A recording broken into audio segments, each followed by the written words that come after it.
Hi, everybody. So, me, just eating food. Sustenance. Just eating a food? Yeah, just food. Protein bar. I started eating protein bars. Do you like them? They're okay. Like, which one do you have? I have a Kirkland brand. Which one? Kirkland. Okay, I've heard of those. I don't know. It's like Costco's default, house brand. Gotcha. Okay. Because I don't know which brand I had, but it was supposed to be chocolate chip cookie dough. And I feel like that's cheating, you know? Well, actually, the funny thing about that is this brand comes in 2 flavors, and the other one is chocolate chip cookie dough. Yeah. This one's chocolate brownie, the other one's chocolate chip cookie dough. Gotcha. So, it's not cheating. I don't think it's cheating. It if anything, it kind of tastes like artificial, so. Okay, so getting to taste like artificial cookie dough. Yeah. Hello, Drax. Thanks for joining. What's up, Drax? Welcome to, I'm chewing and talking. Welcome to our chill, meditative experience, relaxing by the beach. Maybe next year it'll be actually at a beach. Who knows? That'll be fun. But I don't even know how we would get that to work technically, but who knows? You probably have to record on the beach and then record It'd probably be elsewhere. through a phone, like holding up a smartphone and be like, all right. Yeah, they have those streamers who do that, right? Yeah. Streamers do that. Watched some streamers recently. I stumbled on some streamers and they were playing all playing mini golf, and so one person was just holding the phone and commentating. I feel like I can get it. I mean, I don't watch streamers that much in general, but I feel like I guess that can be fun. I don't know. I guess it's no different than a vlog. It's just live.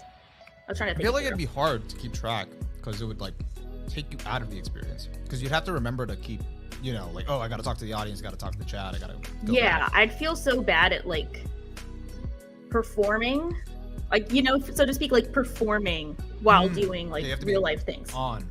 Yeah. Yeah. I wouldn't know how to do that. Drax said, rewatch Lane and finish Bookworm Season 3, but aside from that, I'm waiting for some seasonals to finish. How was rewatching Lane? How was that? I just talked about that with a friend, because when I watched Lane, it was I was a lot younger, and it was I came out thinking what the hell did I just watch? Friend said the same thing, and I was did you feel any differently now that you rewatched it? And she was like, oh yeah, it's all right, it's about isolationism. I'm like, okay, good to know. I feel like it's one of those shows that's both probably better on rewatch, but then also I feel like it's also such a product of the time. The time being early 2000s, and 90 and late 90s, early 2000s, when the internet was starting to be a thing. Because I feel like so many other series have tackled the topics that you kind of you're yeah, I get it. But I think Lane is still really good. Didn't you rewatch it really, really recently too? No, I just watched it for the first time recently. Oh, it was my 500th. Nice, that's a good one. Yeah, it was a cool one of I don't know. It felt like a notable one for a milestone. It looks like Drax had the opposite experience. He's Lane is good, but it's hard to watch other anime after that because it's one of those anime that's so good that it's actually exhausting despite only being 13 episodes. Yeah, Drax is an actual Lane fan. We were both yeah, that was kind of cool. Drax actually is cultured. Actually cultured, actually peak.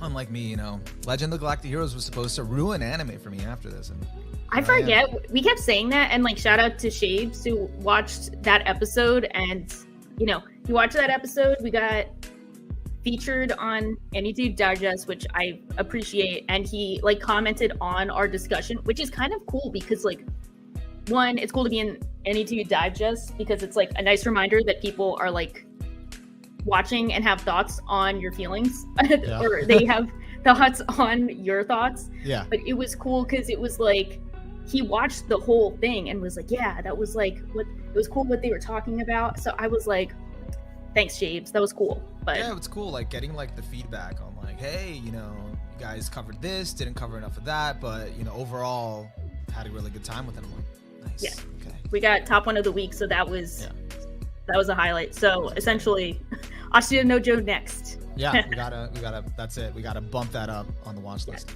Hello, hey Tom. And Bastiera. I think first time seeing you on the chat, Bastiera. Don't know Lane gets off to watch it. Yeah, we would probably recommend it no matter what. Well, Mr. Subject, amen. Mr. Subject. It feels like we're just chilling with all of the homie Weebs at the beach. Yeah, we're just hanging out. Like totally not even prepared for this podcast. I'm just here hanging out. That's it. Yeah. I can't believe the summer has just flown by. Like, it's actually kind of sad. It's kind of disappeared completely, like really quickly. Yeah, and it was good. It was a good summer. Yeah, I think it was a pretty good summer. Yeah. Cool comment. Legend of the Galactic Heroes usually makes people go one of two ways. Either your standards become too high or your standards become relaxed because you always know the next masterpiece is coming. Speaking of masterpieces. Yeah. As I say mid-chew, I finally got my friend to watch The Godfather on Friday.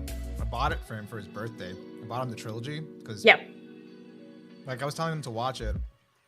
And then they were like, oh, it's not on any streaming service. And then I'm like, we could pay for it. And I'm like, no, I'm not paying for it. Yeah.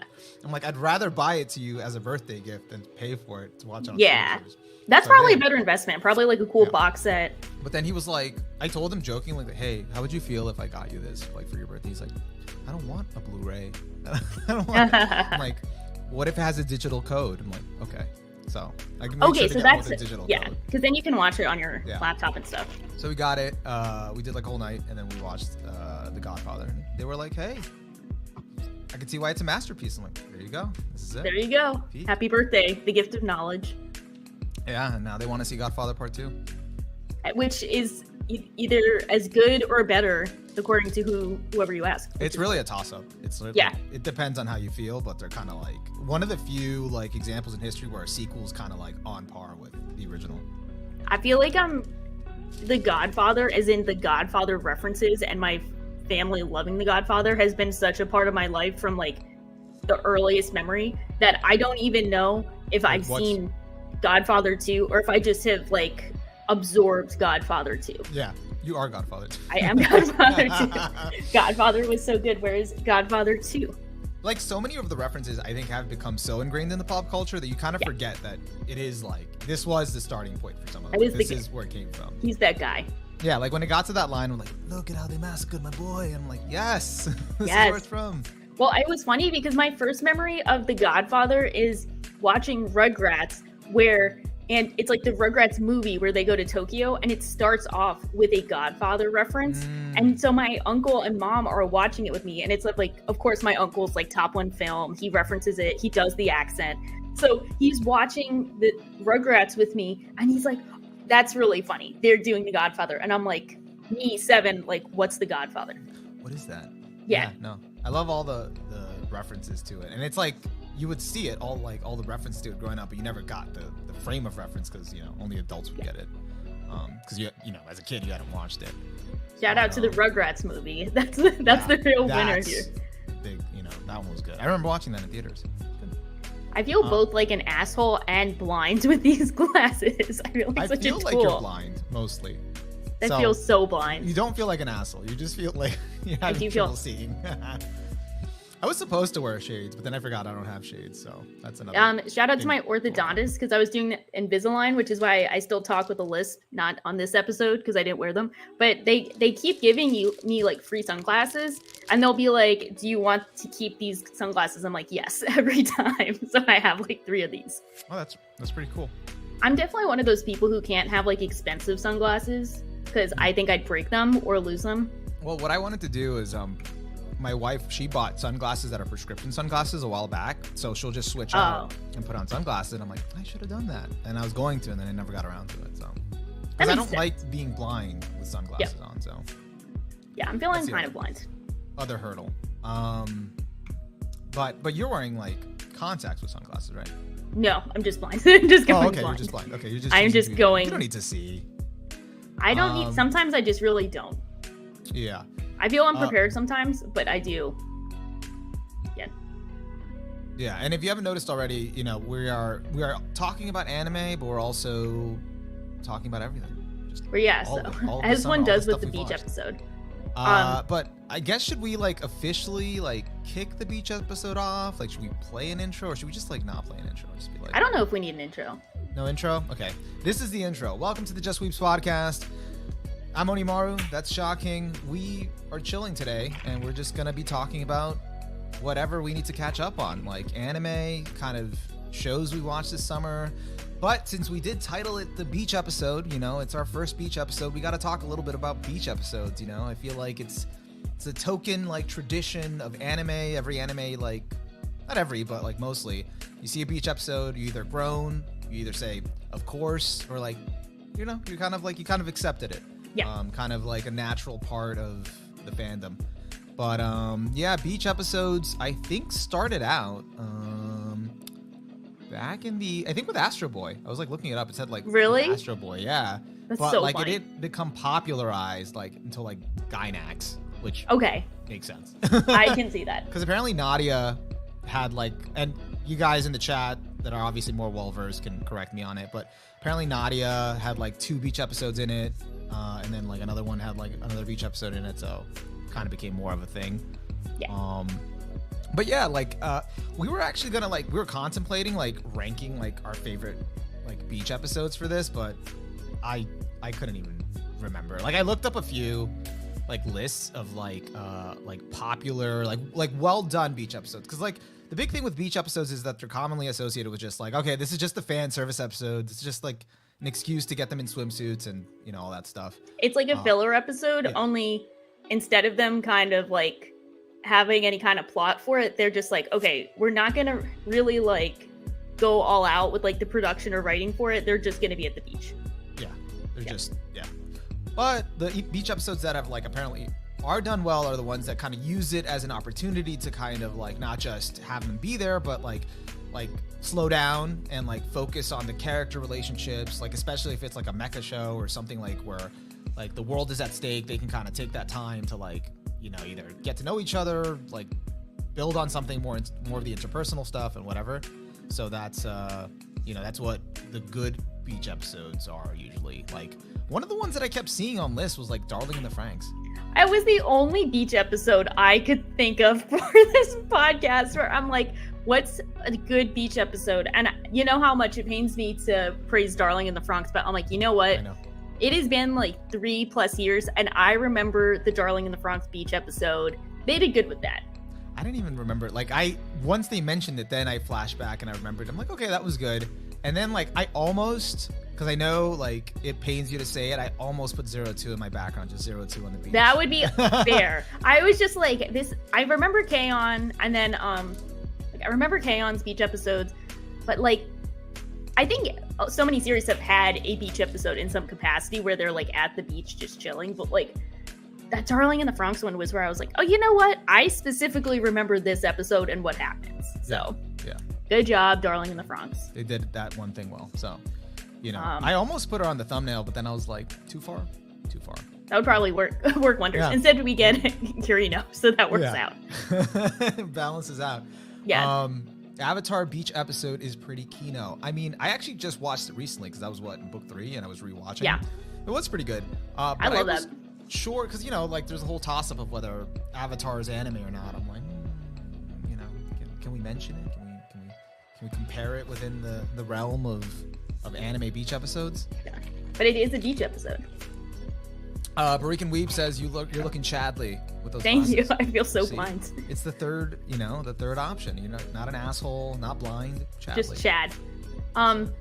Apparently Bleach not only has a beach episode, but it has a Bleach arc. So I gotta get to the Bleach beach episode arc. Technically, I read that the end of Evangelion can be considered a beach episode. I was gonna put that as my background. I almost did. I pulled it up and I'm like, yeah, but the color tones is like, we're looking for bright and chill. I was like, do I bring down the beach vibes by just putting post-apocalyptic beaches like in the background? I almost did. But I was like, yeah, gotta keep it chill. Should I use the beach episode to talk about Bleach, which I haven't made much progress on?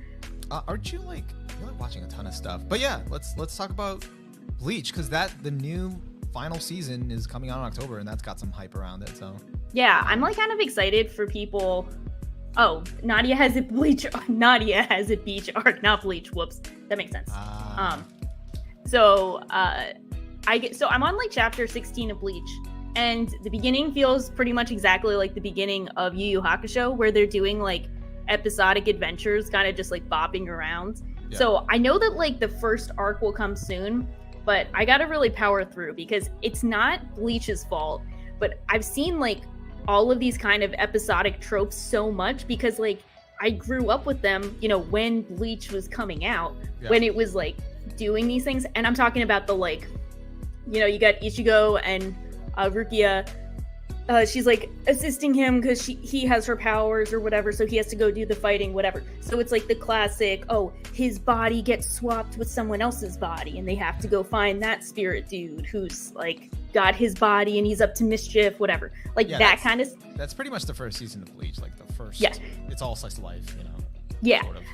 And it's not Bleach's fault because Bleach came out when I was watching all of those types of episodes happening at the same time. I've just seen them so often that I'm like, okay, I know this. I'm gonna like, I need to like power through to the like, kind of Bleach specific part. Yeah, it just feels like you don't want to, but like, you just kind of, it's easy for you to shut down your brain and be like, all right, I don't really need to pay attention as much. I know what's gonna happen and how that's gonna turn out. It's not interesting. Yeah, I just kind of tune out because I'm like waiting to see what happens, and I'm like, this is early 2000s, and it's not Bleach's fault. It's my fault because I'm old. I'm taking full blame for it. It's your fault because you're what? You're bold? I'm old, so like I heard bold. I'm like, I'm not you bold. Look pretty bold with the sunglasses. Thank you. No, it's my fault for being old. I want to point out though, this right here, like Alice in Borderland is post-apocalyptic and has a beach arc. So this is just also the ridiculousness of beach arcs or beach episodes in general. Like, it'll take an anime that is like, there's no conceivable way that they could have a beach episode. Like, it's an anime in fucking space, and they'll find a way. They'll find a planet that has beach, like it's a beach planet, and they'll have a beach episode. Yeah. So, you know, I just find that really funny. To clarify for Angst, episode 16, I'm on chapter 16, so it might not line up, but I'll check out the anime at some point. Right, you're reading the manga. Reading it. It's a good move. That'll help you move faster. Yeah. Hot take. I like when it was main characters solving smaller issues. Yeah, I mean, it might get worse. I might not like this part as much, but I think I'm excited for essentially the Soul Society arc because I've heard about it. That's the arc I like, so that's why. It's like one of those things you've heard about so often. I'm like, I need to know. I remember watching it. I was like, yes, this is so cool. This is so exciting. You know, that's what I was able to get my high school English teacher into. You know, I brought in Bleach. That's like the first anime I showed at Anime Club. My like high school English teacher, Vietnam veteran. He like really got into it. He started buying the Bleach manga volumes. Holy shit, that's like next level persuasiveness. Like Soul Society arc was just like so rad that everybody was just like into it. That's impressive. That's just impressive. But yeah, like what really hurt Bleach actually was its giant filler arc, which was like, they were notorious back then. So like without spoilers, after like that big arc wraps up like towards still early Bleach, it has like a 60 episode spoiler arc, which is the same case with Naruto. It's tough. That kind of slowed things down, but you wouldn't really have that issue now because you kind of would just probably, and you're in the manga, so you're in the manga, so you don't have that issue. Yeah. But yeah. High School of the Dead OVA is a great beach episode. I've never seen High School of the Dead. Might have to check it out at some point. I heard it was a good beach episode, but I think like maybe it works because High School of the Dead is so much fan service all the time. Yeah. That the beach episode just doesn't even feel like fan service. What if they like cover up and wear sweaters in the beach episode? Nah, I saw a screenshot. They did not. It's just more fan service, but you know, maybe you're desensitized by that point. It's like, all right, let's actually have some character development. I don't actually remember what happened in it though. It's been a long time. When HSOTD was trending on Twitter, I thought High School of the Dead was coming back, but it was just the Game of Thrones spinoff. Sad. So I actually decided not to watch that recently. You decided not to? Yeah, I forgot about it, and then I'm like, oh, it aired, and I'm like, it was nighttime. I'm like, I could just put it on in the background, but then I was like, let me just read like, kind of like what's been the reception so far to it, and I read a few like quick reviews, and then one of them brought up a really good point, like of, you've watched some of Game of Thrones, right? I've seen Game of Thrones, and I saw the first episode of. Right. Oh, you did. Dragon. Okay. Well, essentially the point of, and a lot of these reviewers actually had screeners, so they watched the first 6 episodes. Oh. So they were talking like having seen like pretty much half the season, saying that like, incest was all right when it was sort of like a side thing, like when it was like maybe like one of the characters, amidst all the families and different politics, it added like a different dimension. But when it's like the main family, like the main plot revolves around this like taboo, less savory subject, and like the characters are all like about that, it sort of makes them less compelling and gives you less people to like root for and less to be invested in. So that makes sense. That's a good point. I don't know. How did you feel about it after? I didn't even really think of that because I don't know if they like highlighted that in the first episode, and I was just like, it went right past me. Like I knew that's like a thing, but like I was just kind of like whatever. But I was spending I think a lot of people like the first episode because they feel like, Game of Thrones is back. They're like, Game of Thrones is back. And I was just kind of like, I was thinking, how are they going to make this interesting? Because they don't have any of the original characters, Right, I was like, exactly.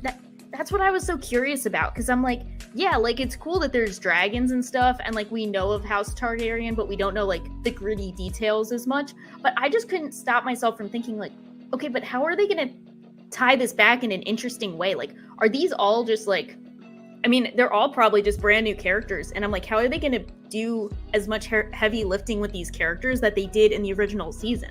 Like, they're probably not, because it's like, they could, but it's like, it's really just the Targaryen history, and you kind of know how it ends. So you're really just going to maybe just be treated to like getting into the weeds of how it all panned out. Yeah. And I don't see how it could tie back to the present, but. Yeah, and they did one tie back to the original series that I think a lot of people thought was cool. Okay. But that's probably like as far as they're gonna go. Yeah. But I think part of the appeal of like old school Game of Thrones, even in the first episode, was the different houses and how they have such different dynamics and how they clash, like how they're so different. And they're not going to do that as much, or they're at the very least going to do it with like new people in those houses that I don't care about as much, Because those houses were already established, already had a history. This is kind of like one of the first houses, and it's like, all right, we're taking it back to the beginning, and there's really not much else besides them and their dragons and kind of whoever else is around. So stuff, but we'll have to see. But I'll let you keep watching it. You let me know. I'll feel it out. Yeah. Speaking of TV shows, if you don't mind, I know you're not done with it yet, but The Wire. I'm almost done. I have like 4 episodes left. I want to talk to you about The Wire.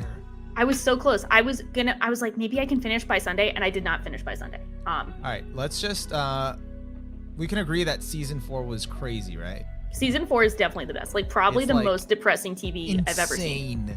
Like it just was like season 3 was like explosively good. Yeah. Season 4 was just like an entirely different level.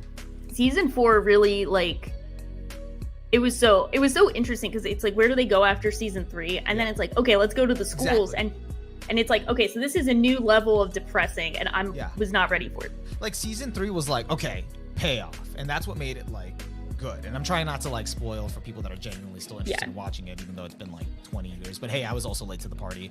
So season 3 was like payoff, and then like once you reach there, it's like, okay, what else is there, like you said? But then season 4, it's like, you know what, we're gonna just like rebuild everything. We're gonna just do everything like completely different angle. And it's like, okay, but how is this gonna be compelling? We're focusing on different characters, kind of who gives a shit. But then it just like takes you through it, and you're like, oh my god, like what?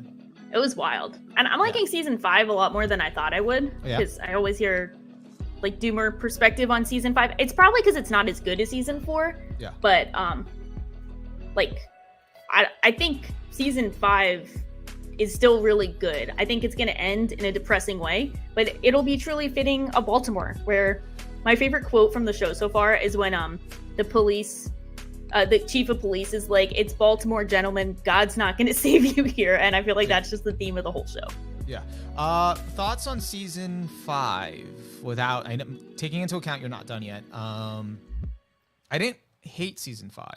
Okay. Like, there's actually parts about season 5 that I like, that I found really interesting, that I feel like I can have like a conversation about. But like, it just feels like in comparison to everything that came before, it's like a step down. Like, Bro, yeah. Kind of it. Like, it doesn't feel like it reaches the levels of 4 or even 3. Some would argue that like, oh, you know, well, 2's still worse. But even like 2 might have still been better, because season 5, like, it's just like there's a lot of inconsistencies and stuff with like characters and stuff that's going on. But again, overall, with its ending and all that stuff, like, I still liked it. It was still like, you know, and it wasn't as depressing as 4. Okay, well, that's good at least. I think nothing will be as peak. depressing as 4. Yeah. So that's all I'll have to say. But excited to see what you think when you're done, especially because this one's really like about the paparazzi or like the news and the news. That.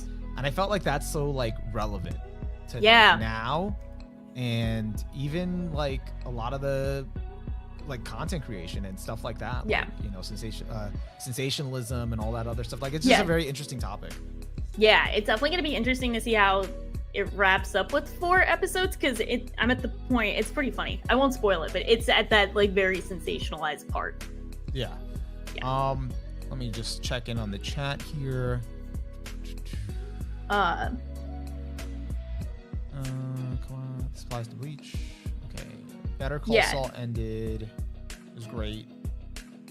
No, that's sad. Did you? You didn't catch up, right? I've not caught up yet. It was good.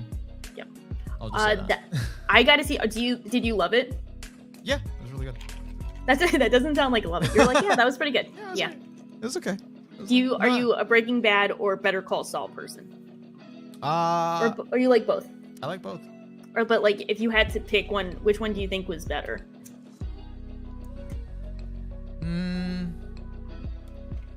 It's tough. I just feel if it's a toss up, that's different packages. Yeah. Okay. I'm still in a. I would have to rewatch. I think I would, like, it's so close. I would have to rewatch Breaking Bad. Okay, that's cool. And just to make that decision. But I think it, like, this one like carries its own weight and it's its own thing. So, but no, I think it was really, really good. That's cool. It's just like, it's more subtle. Like, it's subtle all the way through. So. Yeah. And like, it's hard to go into it without like getting to spoilers. So that's the reason. Yeah. I will catch up so we can talk about it. Yes. Excited. More than half of Attack on Titan is basically to get to a beach episode. That's a great beach episode. That'll be my favorite beach episode. Beach scene. But yeah, beach episode. They worked so hard to get there. They did it. And I finally saw a beach, and a beach is what made him snap. That's like, this is it. This is what we could have. We could be having beach episodes all the time. And these fucking Marlians, that's it, they're hogging it. Speaking of beach, did you see that clip of like a hammerhead shark chasing after a stingray? And it's I think it's like Orange County, California. It's like in hammerhead shark, like almost on the shore. It was wild. It was like pretty much as close as it could be. Was it like just like a crazy like exciting like fight, or was it just a slaughter? You can't really see you can't see the stingray. You just see the like shark getting closer and closer, and people like getting out of the water. Someone added the Jaws theme track to it. So, did I tell you I watched Jaws for the first time this summer? No, how was that? I watched it on July 4th, like that weekend. Oh, and then I found out it takes place. The actual setting of the movie is around July 4th. It was good. Had a good time. Did you find it scary at all, or is it too old to find scary? I mean, certain parts, like I liked the buildup of the suspense. I mean, I don't know. I feel like I'm like getting old because I was just like analyzing it as I was watching it. So I was just like, oh, I see what they're doing. Like, they're not showing the shark at all. But it's also because like I read like an interview a long time ago before I even ever watched Jaws, that they ran into some issue where like because of the budget they couldn't show the shark as much. Yeah. So their solution to build up that suspense was the soundtrack, and like it just worked. Like the theme, and it works so well to then finally like show the shark at the end, and it just felt like surreal, like, oh shit, like we're actually seeing it, like he just suddenly pops up, and it was good. And go ahead. Sorry. No, go ahead. No, I was just I appreciated it like a lot, like for how like culturally impactful it was for its time. I'm like, oh, okay, that's like really, really good. Yeah, I think the the beginning scene with the girl like swimming in the water and you just see her getting dragged around. Yeah. I think that's scarier than anytime we see the like actual shark. Like I saw Jaws on the beach when I was like 12 and it scared the shit out of me. I'm like, fuck this. It's more of like just like the fear of the unknown, you know, it's like of not seeing it, because seeing it, it's like, all right, you can like quantify, like you could just like anticipate it, but then it's like you don't even know. But like I feel like it was such a big part of culture that like it made everybody so scared of like sharks and whatever, of being at the beach, that like even though I didn't watch the movie, I feel like I felt that all the time growing up, where they made me scared of the beach and fucking sharks, even though I never watched the movie. Yeah, so, we just felt the fear, the generational fear of the beach now. It was like in the collective like mindset, social, you know, whatever, stream of, I don't know, the collective word, consciousness or whatever. Yeah. So it was like, it was just present. So it's like those movies that you like, that have such an impact that like do that. I just find that really interesting. Apparently another had an interesting beach episode. So something with these like horror related series have great beach episodes. Yeah, I heard another had it has a beach episode. I heard it's good. We just keep doing it. We just keep killing it. I literally can't think of. Apparently, did you hear villainizing sharks when dolphins are the real monsters? So did you hear like dolphins are apparently like real assholes? Like, assholes is different than monsters though. Like I think they've done enough. Jerks or are they monsters? I don't know. I've heard conflicting things. There you go. There used to be a Jaws ride at Universal Studios and it was scary as fuck. You rode over a lake and the coaster shook around when it got tackled. They scrapped it now, probably for safety reasons. So, okay. I never watched the Jaws movie, but I did go on this ride a bunch of times. No wonder you feel it. You were living Jaws. You were living Jaws. You don't need to watch it. Yeah. That sounds actually terrifying. I would shit myself. It was all right. It was okay. Not that scary? I did believe the shark was real, though. I did fucking think there was, like, a shark in the freaking lake, because you saw the little fin, and you're like, oh my god, there's an actual shark. Shoutouts to Just Weebs Keep Growing. Thank you. Just like our fear of sharks after this episode. Oh, you want to say something? No. I'm going to do a topic change, so if you have anything to say. Do it. Swerve. Euphoria. Yeah, I've seen the first 2 seasons. Have you seen it? So I watched the first season. I watched a lot of shows this year. I watched the first season earlier this year around like April. Yeah. And I got to like the beginning of season 2, like first episode of season 2, and I was done. I dropped it. I was like, I can't do this. You're done. You're like, this is it. Yeah, I'm done. I can't do it. I don't know. It's too like my opinion, obviously. Yes. It just felt too excessive and too self-indulgent. Yeah. Like it felt like to me, it felt like it was trying to be artsy and all that stuff. And at some points, it was interesting and it was visually engaging. Like maybe like the first 5 or 6 episodes of the first season, but like towards the latter half of that first season, it was like, okay. And then it was still all right, although that one guy, that Nate, like the psychopath, whatever him, he was a little much. He was like, okay, like I don't know. I think it's an interesting show. He's frustrating, but I feel like he's one of the stronger characters because you can definitely see like everything. You can see the vision with Nate. You can see like how he got that messed up, why he's like that, and just like I feel like his actor does a good job. Like he's the whole villain package of like, okay, I completely get you. Like totally. The actor does a good job, so the performance is good. Yeah. But Nate just kept going frustratingly too much back and forth. Yeah. For me to like have any full like rhyme or reason besides okay, he's messed up and he's just like acting out, but it's like I don't know. Like it made him like really like a little too like unpredictable. Yeah. But I was all right with it, and then I finished it, and then but then I got to the first episode of season 2, and I was like, yeah, I can't do this anymore. It's like this is just where it was going.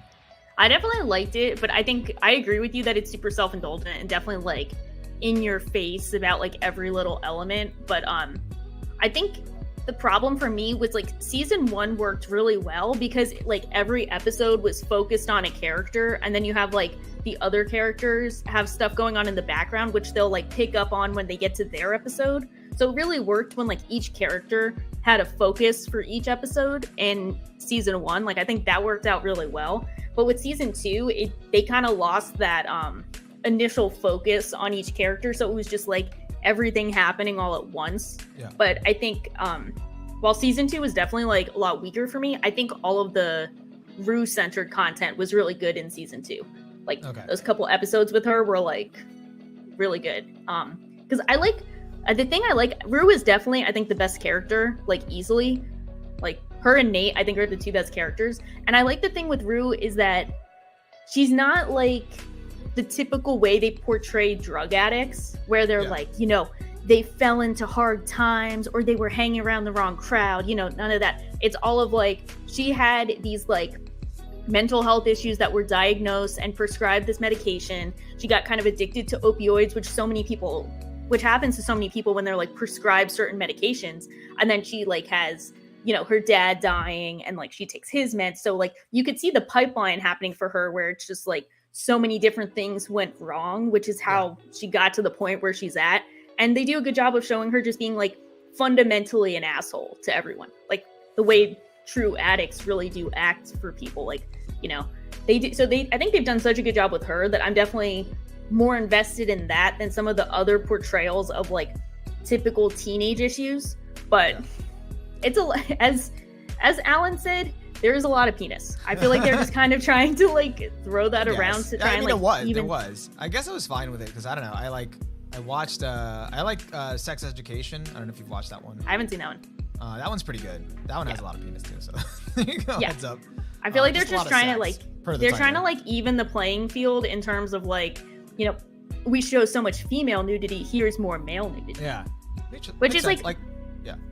And that shows like a completely opposite tone. So that like this is like bleak, like teenage wasteland is Euphoria. Sex Education is like more like sex positive, like high school, like you know, but less wastelandy. You know, Yeah. I don't know. Like I got frustrated with Rue's character too. Like I got it. I felt like it was nuanced and stuff like that. But like as it progressed, I just wasn't seeing like, okay, like because she kept going back to it. I'm like, all right, what's her character arc? Like what's you know, we just kind of just see them kind of just keep falling back into the same thing and just sort of you know. So. Well, I will say for season 2, you do see a very clear-cut Rue character arc. I don't know if you could say the same for every other character, but Rue specifically, like, you see what happens with Rue. Gotcha.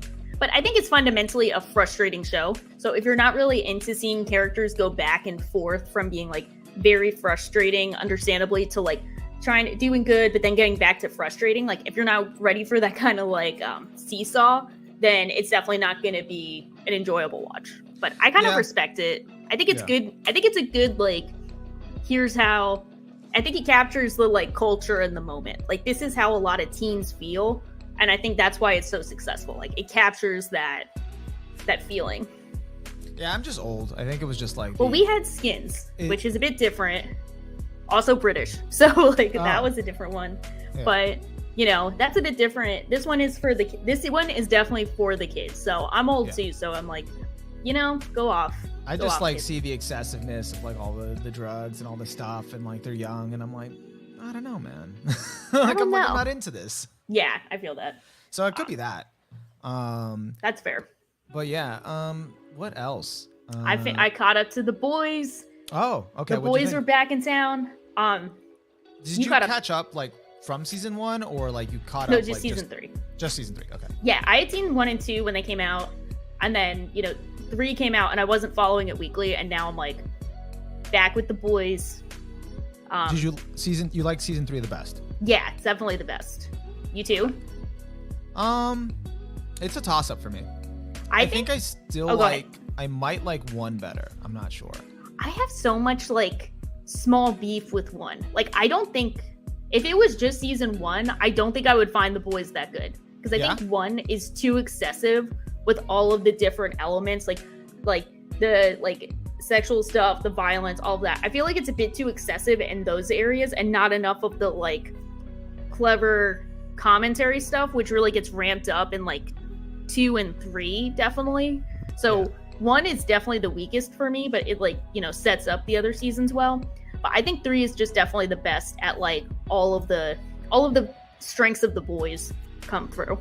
I guess I just got like pretty tired of the Homelander arc and like the plot line, it's like I love Homelander. He's great, but it's like we're still dealing with this, and like they're still trying. Like it just felt you're like trying to get everyone to get over their lifetime trauma. You're like, guys, we got no time. It's getting old, guys. Like this is not real life. This is TV. Come on, we gotta get over it.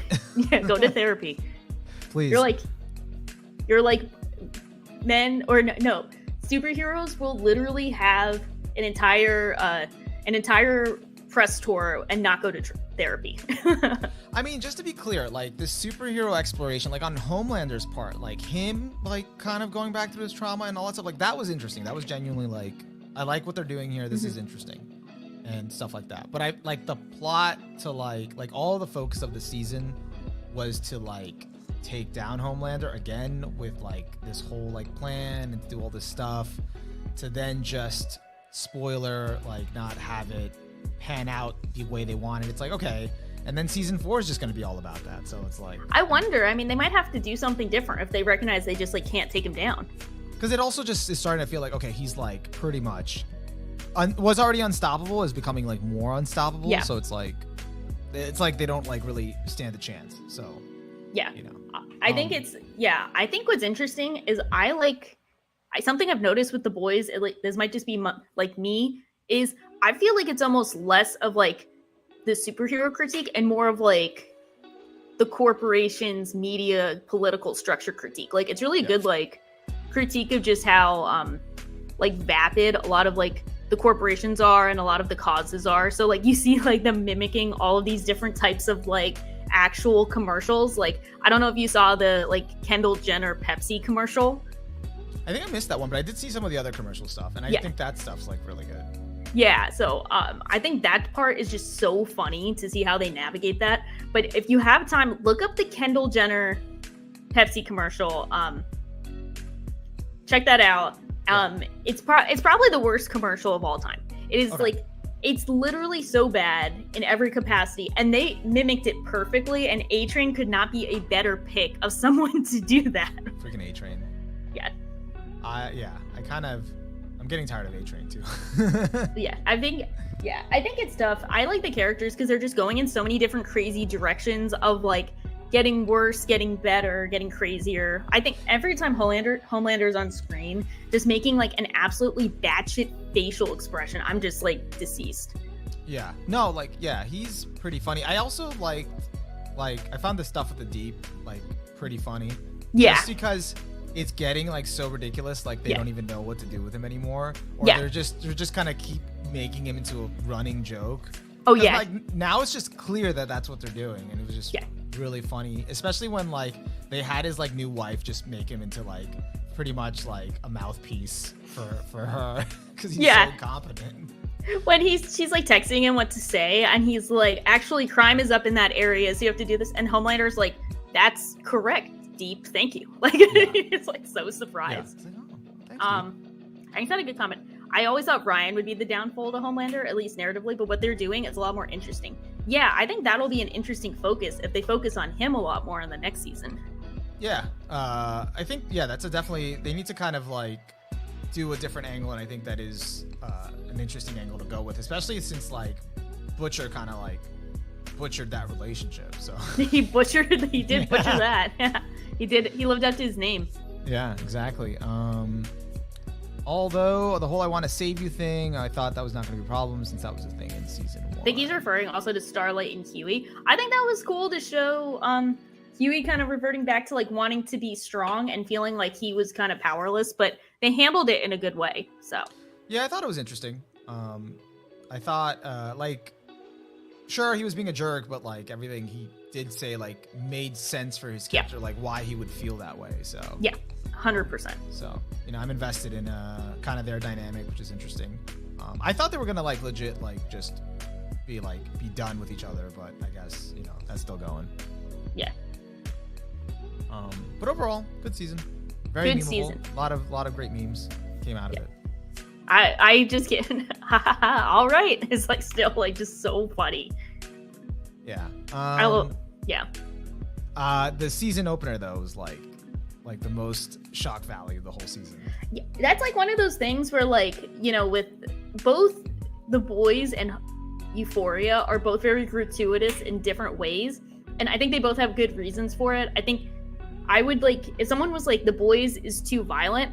I feel like you can almost defend that by saying like this is what it would be like if we had superheroes like just among us. Like I feel I get that. But sometimes The Boys also feels like not like it just feels excessive. Like it's not in just the violence. That's fine. It's like what it's trying to do to like shock you. Yeah, I do think it has that a lot. That whole thing about like what superheroes would be like among us, I think that's actually done really well with Invincible, which I don't know if you've watched. No, I gotta check that out too. There's so many. Pretty good at that. Yeah.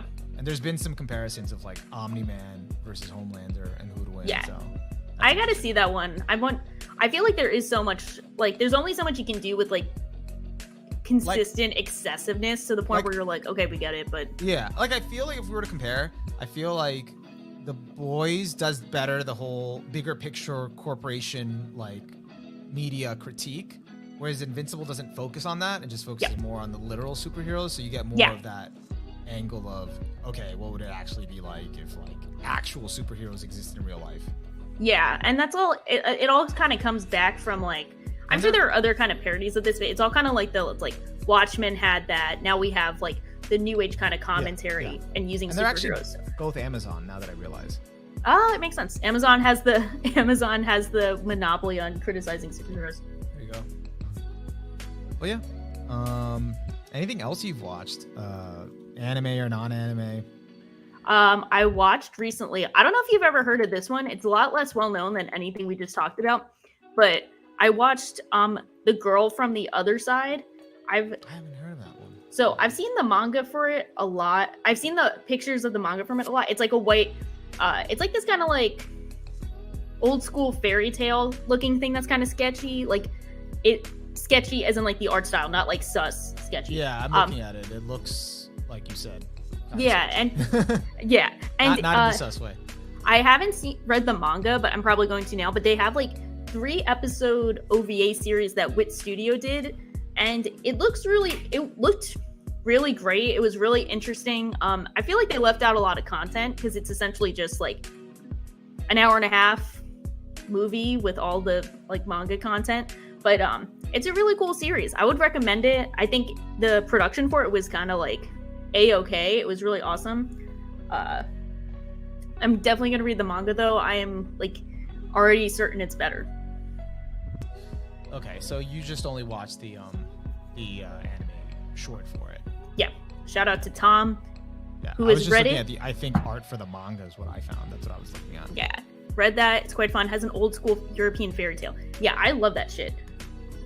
I've read fairy tale, so you're good. Yeah, I've ever since talking about like anime with fairy tale in the back of my mind, I misspell fairy tale so often. Thank you. Oh, because of the anime? Because of the anime one, yeah. But that was pretty cool. And it's like, a pretty quick watch. I think it looked nice. I think there's a lot of like good visual storytelling, but I think they left out a lot of the story. So it's kind of tough to put some pieces together. So a lot of times they're like, have the characters be like, I understand. Like, it all makes sense. And I'm like, it does not all make sense. And I don't understand. So, but what you really liked it for was the style of the adaptation. And the vibes. The vibes were there. So very atmospheric. Yeah, definitely. It kind of looks like, I don't know. I'm just like looking at the cover picture, and it just reminds me of Magus Bride. I was thinking that too. That's what the guy looks like. That's what I like when I saw that. I would mix those guys up, but like definitely the style looks way more artistic. So, but yeah, it does remind me of that.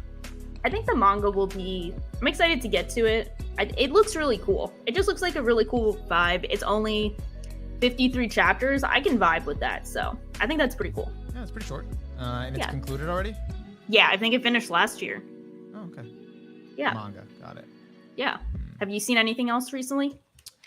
Recently, I feel like I've been keeping up with the Marvel stuff, so I've been watching She-Hulk. That's coming out every Thursday. How is She-Hulk? I like it so far. I feel like I haven't looked too much into the criticisms, but I'm sure there are. I'm sure there's like some people there was criticisms even before like it was coming out, and like I feel like there's probably still some there where it's like kind of offsetting people by the content, but I think it's pretty cool. It's not really offensive, so Are you getting kind of exhausted from superhero content, or are you still vibing with it? It's tough. Like my friends kind of are. Yeah. Like when I talk to my friend about it, I'm like, oh, have you seen like She-Hulk or whatever? He's like, I haven't even watched the last 3 shows. I'm like, yeah, that makes sense. It's like, I'm in a weird spot because I'm still watching it. I'm still okay, but like the last 2 shows before this, I was sort of like about it. And when She-Hulk was coming out, I wasn't like crazy excited. I was just like, okay, I'll just watch it. But then I watched it. I'm like, okay, this is interesting enough. I'm like liking this better than the last 2 things. So kind of like in a neutral place. Yeah, like you could head one way or the other, but for now you're just like waiting to see. Yeah, pretty much. But I could see like why people would feel like, you know, exhausted with it. And like my concern for like the past like 6 months, 5 months with like the recent Marvel like output like properties is that they're gonna fall off at some point just because I don't know, some of the stuff is concerning in terms of the production quality. That's sort of like I've been noticing has just kind of been getting like slightly worse or jankier, and I'm like, I feel like they're focusing now more on the mass production versus the quality, and now I hope like it doesn't like now have all these ripple effects where you're just gonna see it all the way going through. So yeah, maybe we should get to that. You mean My Hero Academia makes me lose faith in superhero stories. Okay, yeah, let's talk about. I mean, I'm not caught up in the manga, but I've been hearing stuff. I dropped off around May or something. I'm like maybe 20, 25 chapters behind, so I don't know what the discourse is. And I did hear like there was some negative like opinions like about what's going on recently, or people disappointed. So I did ask my friend like, hey, is My Hero Academia like good? Has it dropped off? What's going on? And he's like, nah, nothing I've noticed. I'm like, okay, maybe it's just a Twitter thing. It might be. It's one of those series. It's kind of like Chainsaw Man, where it's like, oh, I've read this week's chapter on the timeline, because it's just like you can't really avoid spoilers one way or another. But like, I am still on like season 4 content, so I don't know what's essentially happened for 80% of the series, but I think some of the stuff seems understandably complainable about. I think if it happened to any other series, I think it would also be 100% fair to complain about it. But I'm a professional hater, so yeah, I'm not. So you can't trust me on My Hero Academia. I mean, you never liked My Hero Academia in the first place. I've always had beef with it. People are essentially appropriating my haterness for My Hero Academia, and I've been a day one. My Hater Academia, that's you. My Hater Academia. Yep, that's what I'm gonna call it now on. That's it. We're gonna get you a shirt. It's just like My Hater Academia. Yeah, but for real, I feel like I think I've gone.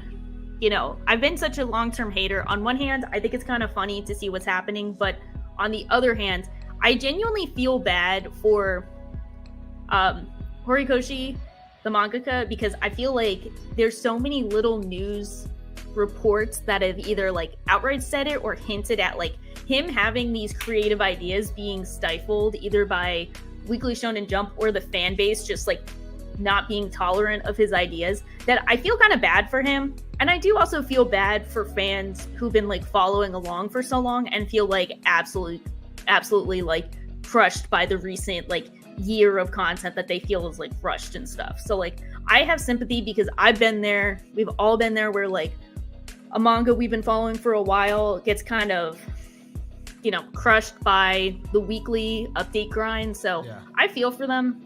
And but it's like, you know, it happens to the best of us. But I'm, you know, I've overcome some of my haterness to actually feel bad for the fans.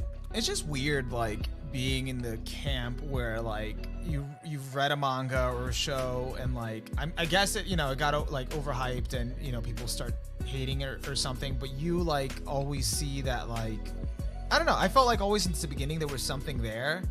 And I can't speak on the recent chapters and because I haven't read it, but like I don't know, I just feel like I'm like most of the days I end up being like an apologist for it because it's just like if you liked like there's something there, it was good, you know.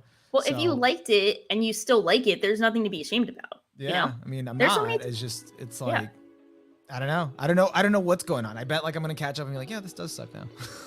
Well, you never know. I mean, I'll always defend, I've been in that camp where like I have finished a manga or I'm on like the very end and I still like it and everyone else is talking about it falling off. Like it happens with like Kaguya, like every other arc where they're like, nah, this is when it falls off. And it's like, I still love it. Shut the fuck up. So I've been there for other series. This is when it falls off and this is how you knew it was bad all along. It's like, okay.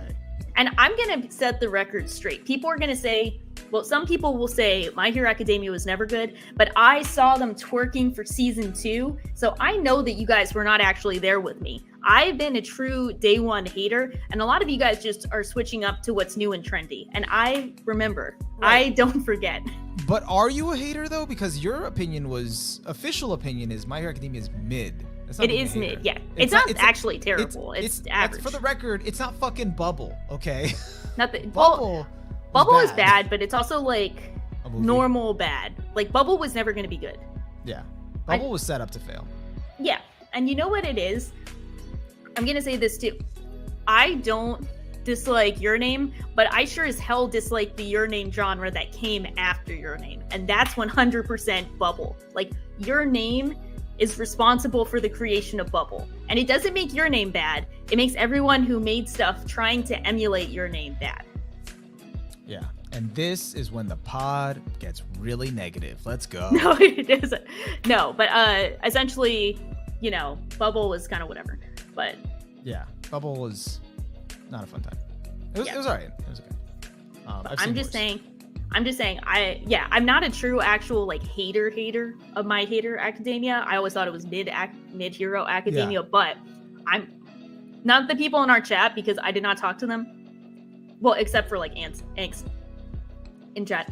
Everyone else, I did not know like how they felt in 2016 or 2017 of My Hero Academia, but I remember that pretty much everyone loved season 2. So if 90% of the people who want to say it was always mid, they were twerking for season 2 tournament arc. Because I remember I remember that. Everyone was twerking for it, and I was one of the ones that was not twerking. So that's how I remember. I just feel like, like it's one of those things, and it's okay to be wrong too. It's like you could have like really been led astray by like one season and like think this is like the end all be all, but then later you find out no, it wasn't good. It was never good. Well, I mean, we all had that happen with like Shokugeki. We all saw what happened with that. That was like the warm-up for so many shows letting us down. Shokugeki was so good. It was so good. It was my darling. And then we loved it. Just shat on everything. But I don't know. But then there are some people that still love it all the way through. Good for them, honestly. And if you still have My Hero Academia, good for you. I think that's totally fair, and I think that's totally valid. But yeah, I do gotta catch up and find out what all the drama is about regarding My Hero Academia. And to be fair, you hear like one day it's like My Hero Academia is ruined. The next day it's One Piece is ruined. The next day it's like Jujutsu Kaisen is ruined. I feel like it's like a weekly cycle, Now, One Piece was like ruined, right? Like for like one chapter, like 3 weeks ago, I saw something about One Piece like dropping the ball or something. Yeah, some people didn't like how that ended. I have no idea what's up with like One Piece. I'm 3 years away from catching up, but Yeah, I have no stake in that game. I have no frame of reference, but yeah. Other thing I watched recently was the Dragon Ball Super movie. Oh, how was that? Dragon Ball Superhero. It was good. It was actually a lot better than I expected. I came in with like no excitement, zero expectations. I was just checking off a box and pleasantly surprised. And it was weird because like the full movie was in 3D. Like they've never done that before. Oh, so interesting. I was already like, okay, what the F are they doing? But I have enjoyed the other movies, so why not? And it was good. I had a good time. It was definitely a lot more on the comedy like angle like than previous movies, because I feel like now I think it's the author, like now he's like kind of like leaning more into his comedic roots, because that's really what he wanted to do in the first place. So now he's just adding more of the comedy, and it actually was like pretty good, balanced out pretty well. That's pretty cool. I know you're just like, I don't even know what Dragon No, Ball is. I haven't it's watched any of it. Dragon Ball Z will have to happen one. Dragon Ball at some point has to happen because I'm so curious, but that's one of those series where I'm like, they make another TV series or a movie for it like almost every year, and I'm like, oh, how is it? Oh, it's pretty good. It's like, oh yeah. Yeah. I mean, I don't expect your mind to be blown at all by Dragon Ball Z. I feel like it's going to be a very like repetitive ride for you, but you know.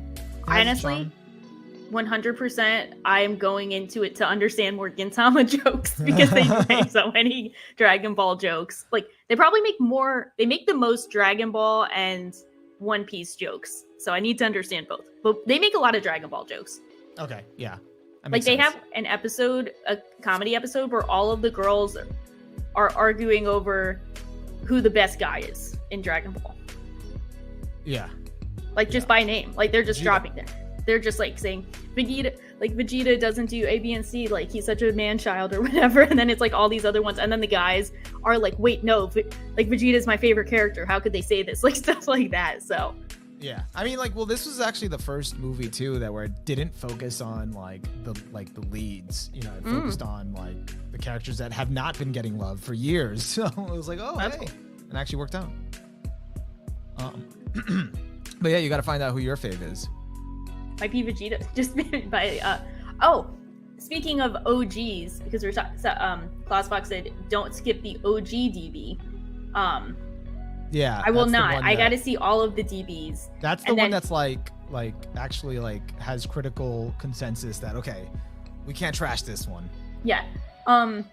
Before I change topics, Angst was wondering, was it better than the other 3 DBZ movies? DBS. Okay, this one's tough because Broly was like pretty peak. Like it was actually really good, especially because part of what made also Broly so good was the animation.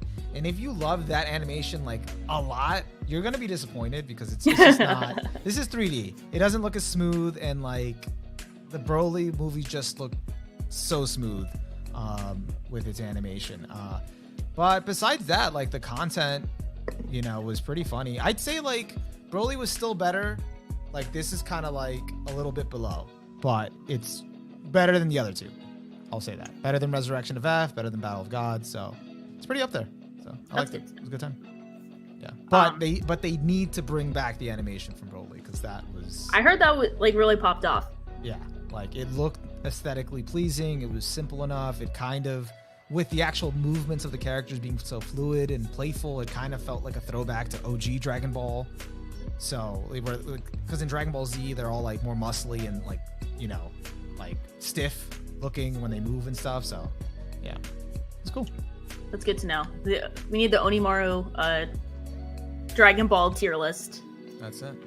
Yeah. Speaking of remakes and originals, vaguely speaking of that, I saw on a whim the 2 episodes of the OG Fruits Basket because I was really curious and I didn't know what else to watch on TV. You could have asked me. Could have given you. I needed to know. Did you? Did you need to know?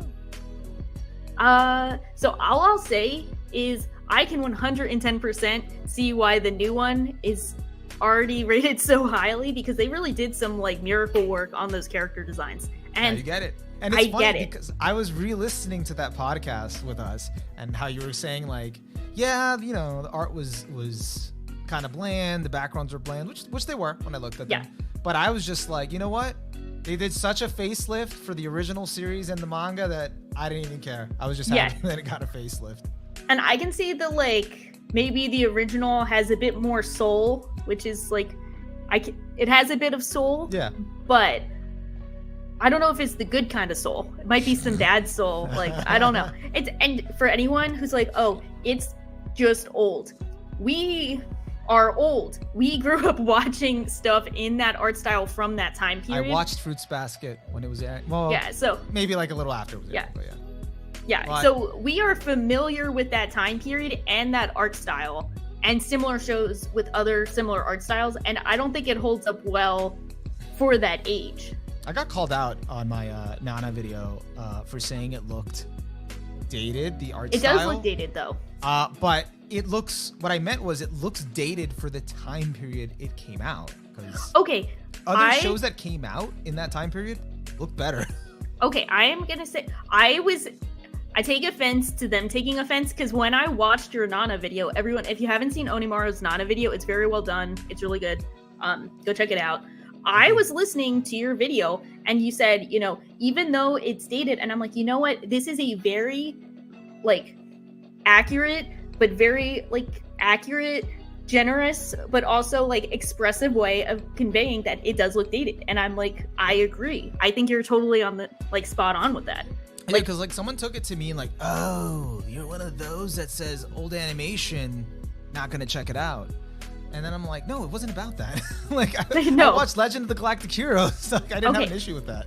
I mean, you can't. It's like you gotta look at the full picture. Thanks, and be Tom. Like, hey, shout out to Tom. He was great. He's left a like. Go Tom. Like, okay, imagine you're like watching an airing show. Like, imagine you're watching Mob Psycho. And then the next show you go to is Nana, and you're like, okay, so there's a bit less animation. The color palette is a lot different. I think it's like, is it cell or digital? I can't tell. It's at the weird in between. Nana? Yeah. Nana is a weird, mostly cell, but there are some scenes that are clearly like 3D. Yeah. So like there's like I don't know how to describe this period, but there's a very weird space in like early 2000s where it was like cell transitioning to digital animation. So it's like probably like the beginning of digital animation where like shit gets a bit funky, it gets a bit kind of weird, and I think Nana gets caught up in that. Like Nana definitely suffers from being in that weird transition period where sometimes like a shot will be like really gorgeous, but then other times it's a bit awkward. So I think calling it saying it looks dated is accurate because it looks like it's from that period. But it doesn't mean it's bad. No, it wasn't. It just, you know, and plus other stuff that came out around that time did look a little bit more from that time. Like it looked comparatively better. Like, I think Haruhi came out around the same time. So yeah, and I think most people would say Haruhi looks better than Nana. Yeah, like whatever reservations you might have about the Haruhi show itself, the animation was actually pretty good. It was on point. I think most people would say, I don't know. I'm not gonna say most people. Many people would say Nana is better than Haruhi, but you can also say it looks more 2006 than Haruhi. Yeah. And that is the exact same season. You're right. Also, it came out at the same time as Ouran Host Club. I think Ouran Host Club has aged really well. And actually, not even like what, maybe, I don't remember when Nana came out, but like 2-3 years later, Bakemonogatari. Yeah. And also a year later, Gurren Lagann. Exactly. So those have held up pretty well. And I would say something like, you know, I mean, I guess it's Gurren Lagann. Got to be fancy. I actually don't know. So I'm not sure. I won't hold it against you. Gurren Lagann. I think I just say Gurren Lagann. Gurren Lagann. TTGL. There you go. So Gurren Lagann came out at the same time, the same year as Baccano. Two shows I really like, but I think Baccano, which I like more than Gurren Lagann, just saying it out there, I think it looks more dated than Gurren Lagann, even though I think it still looks good. It just very much looks like it's from that time period with like very muted colors. Like it has like detailed character designs, but there's limited animation, all things considered, compared to Gurren Lagann, which I think Gurren Lagann looks like it could have come out last year. Yeah, because Gurren Lagann, whatever, like it was so focused on being dynamic and it had all these like crazy like fluid like shots that, you know, that's why like it feels like they put a lot more feels work timeless into making it like that. And I think saying something looks dated is not necessarily an insult, and I know you didn't use it as an insult. But no, I just thought like the implication wasn't like I'm like totally against like older shows, like or like I won't check out something out because it looks old. I'm like, that's not.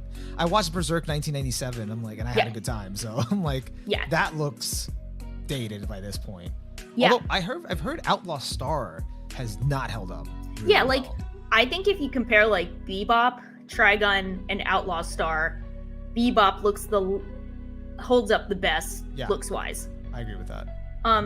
Yeah, this is a good point. Death Note and Code Geass came out the same season as Nana. Yeah, that's telling. Tatami was 2010, which is true. That's kind of crazy. Tatami was 2010. That show has aged like milk. Aged like milk. You're be like, it looks ass. It looks ass. Aging like wine. Whoops. I took for a second. I was like, is this the joke, or did he mix up the thing that No, aged? I mixed up the thing. I love it. It made aged like milk. All right, wait. Nana has aged like milk. Tatami has aged like wine. Yeah. The Nana manga has the thing where they use blackened out and blurred pictures to the background, so it also looks a bit dated because other contemporary works were not doing that. That's really interesting. That is true. Yeah. Yeah. Actually. I've noticed that. I take offense for you, even though I'm sure it was like not a really extreme comment, just because I was so impressed that you found a good way of saying it looks older and the visuals have not necessarily aged the best, but you were still not calling them bad. So I took some time writing that. I'm like, I was like, Onimara's doing so good. He's being, you know, really like accurate in selling this, and people are like, no, too accurate. Only praise. You know, you gotta be careful with your words, because negative criticism, man. You can't do that. But standalone complex 2002, and it still looks great. Yeah, that show actually does look good. I gotta see that one. Yeah, I gotta just get into Ghost in the Shell one day. Have you seen the movie? Was that the new one? No, the original Ghost in the Shell. I watched the original. That looks good. That looked great, yeah. Actually, you know what I have to rewatch? And I'm planning to rewatch. Like now I'm actually like making a commitment to rewatching it. Akira. I love Akira. I know, because you guys were saying in the hot takes pod that it holds up so well. Like the animation. I think the two best looking animated movies, because I want to separate movies from TV shows because it's not fair. Yeah. I think different budget, actual budget, like, you know, the two best looking animated movies are Akira and the Kizu Monogatari series. Yeah. Oh. Also, I have a thing for red. I love red. So if you have a red motif, I'm sold. But Akira and Kizu Monogatari and like nothing in between. That's a big, what is that? 1989 to 2016. Wow, nothing in between. Nothing. Okay, wait, and didn't you watch Redline? I think Redline looks really good. Like obviously it's like really technically impressive and it's like great to watch and really fun. But even though it's like really technically impressive, there's something about like the overall aesthetic that doesn't vibe with me as much, where I'm just like, I don't know. I mean, I really like it. I'm not trying to downplay it. It doesn't have enough red. It doesn't have enough red, if we're being honest. Gundam Thunderbolt is really good. Gundam Thunderbolt is a great standalone animated film. I gotta watch that. That one it's literally an hour. Like it is on the dot, I think an hour. It's like one of the easiest animated films to watch. Too much to watch, guys. I'm like looking at my list of rewatch. What's on your list? Because I had one going too. Yeah, I just started like a list that combines both rewatches and stuff I need to watch. Akira's on here. I just recently watched this movie called The Gentleman. That was pretty good. Is that like a live action? Yeah, live action. Okay. It was good. It was a Guy Ritchie movie. That's cool. Yeah, it was good. Good time. Who else was in it? It had like an ensemble cast. So. Oh. Matthew McConaughey, Colin Farrell. Who else? Other people. Charlie Hunnam. It was good. It like all took place in like British in Britain, so everybody had accents. Britain in it. Yeah. It was like about drugs. So there you go. Can we talk real quickly about? I love the Onimaru Classic video title of like I think it's the series. I know you're doing this on purpose. I just love it. The anime that you'll regret skipping. The anime that taught me personal truth, and now this anime shattered my view of relationships. The like trilogy of this anime did this to me genre of titles. I love it. Oh god. I actually changed that recent title like twice. I saw that. Well, yeah. I remember you changing the World Trigger title, and it like helped your video do like really well. That helped. For Vivi, it did not. I did it like 5 times, and I was just like, all right, I give up. This isn't working. Yeah, that one, I'm sad it did not work out for Vivi. I hope it works out for Nana, maybe. Me too. I'm like trying to like pitch it, but it's tough. Some people just are like, there was like one guy who was like, all right, this clearly caters more to females than males, so nope. And you're like, that is why I am here talking. Like, listen to me and hear me good. I'm saying why it's good. Also, speaking of Nope, I did watch Nope. How was Nope? Nope was good. It was very anime. Is it? I gotta check it out. Yeah, and an Akira reference. You can't go wrong with an Akira reference. Like legit with the bike and everything. We should title we should title this podcast in honor of the Onimaru patented title. We should title this one the podcast that gave us a sunburn (beach episode). That could work. We could do that. I don't think it would be funny if people were actually like, okay, this is it. How did a podcast give them a sunburn? What this podcast gave me seasickness. Yeah. No, I gotta like rework my title game because like maybe it was like a limited time thing and now it's like no longer popping off. So you never know. I never know. You gotta do. It would be funny if you just went full like meme with it, like this anime destroyed me. Devastated or something. I don't know. I did do the destroyed me thing. You did say destroyed. I did. Like I put like destroyed my life, and then I was just like thinking about it like. Maybe they don't believe me. Do you think that YouTube would buy into the sensationalism of this anime killed my family? Like, I've thought of going not family, but like something like super extreme. Like, yeah, people will click on this, and I'm like, nah, I can't do it. I just can't do it. You have too much self-respect. There's like a level that's like too far. Your self-respect is way too high. Watch me say that, and then after this, like you just see the most sensational ass title. Like, oh, he gave up. If Onimaru gets too sensational with his titles, we know that's like we need to send thoughts and prayers, but mostly we need to send views. Like we need to send. Exactly. Please send views. Thoughts, the podcast worth that nothing. I want views. That's what it's all about. The podcast that reminded me to apply my sunscreen. That's like a light novel title. Imagine someone right now is like listening to the pod on the beach and they're like, oh, that's right. If someone is listening to this on the beach, please reach out to us. I don't know if anyone is, but if you end up listening to this, any MP3, YouTube version, whatever, to you on the beach, let us know. Yeah, please. I think that's so funny. Yeah. But what's else on the watch list? Oh, so I don't know. I gotta rewatch Daredevil season 3. I mean, I don't have to. But I kind of want to. I don't know. That was like a really good. That was the Netflix Marvel shows, and season 3 was like really good. Okay, I never saw that one.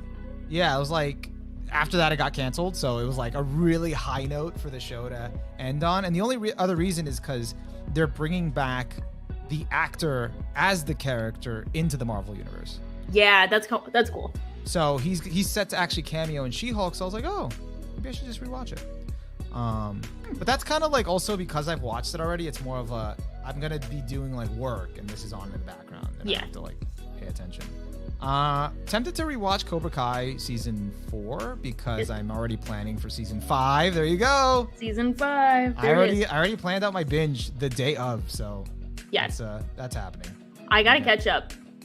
Oh, it's so easy to catch up. Did you watch the last season? I didn't watch season 4, so I'm gonna do season 4 and then be right in time for season 5. Season 4 was crazy. It was good. Is it really good? Did we ever rank the seasons? No, because I didn't get finished. Well, yeah. Season 4 was really good because I feel like you watched season 3, right? Yeah. Season 3 was like a dip for me. Like I feel like, and I've talked about it with friends. Like season 3 kind of like was not as good, and then season 4 felt like either. I still feel like season 2, which ironically was the YouTube season, is still like the best season. Is that with the one with the fight in the school? Yes. I think that ending is like how it wild. ended, and it was like no. Yeah, that's like wild. Yeah. So then season 3 was like a dip, and then season 4 is like a return to form. Okay. Like, it did have like a crazy good twist, but it's also like I still don't think it's better than 2, but I think it's like okay, but we're back up here. If I like Cobra Kai when it is like 80s cheese but like grounded, or if it's like, because I don't know if I like the over the topness of the school fight. Like I think that's kind of ridiculous. You didn't. Okay.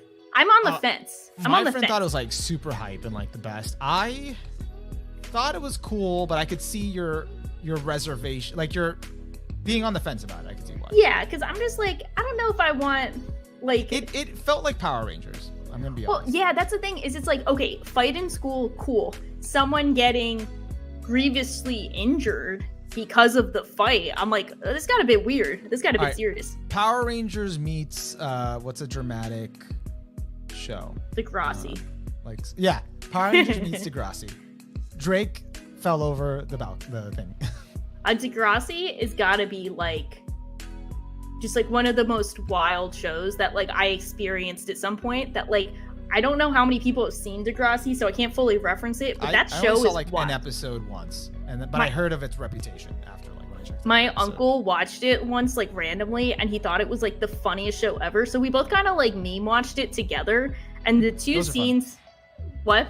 No, I said that's fun. It's the best bonding experience. So this was also like, I don't think I've ever taken Drake as seriously as others because I just remember him as Jimmy from Degrassi. And for those who don't know, I mean, Degrassi spoilers. That's the one episode of Degrassi I watched. I watched the one with him in it.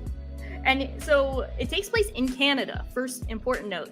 So I don't know what the fuck was going on, but you know, Drake, who plays Jimmy, he gets shot at school and then he's paralyzed. So he spends most of the series in a wheelchair. So my uncle would just call him Wheelchair Jimmy. And then when Drake started getting big, he would be like, yo, I heard Wheelchair Jimmy on the radio. And I would just start that's like my mental picture of Drake. That's so funny. The two, I don't know if I can actually talk about the two episodes I saw because one of them involves drug use and like the funniest capacity of all time. And then the other one was where like a girl thought that she had like an online pen pal and it was like a 40-year-old dude. You know, normal kid things. It's better than like having like a pen pal for like, I don't know, God knows how long. And you find out it's that friend of yours that looks like a devil and that you hate.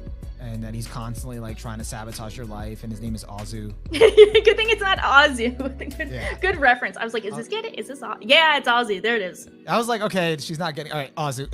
He's just going to say it.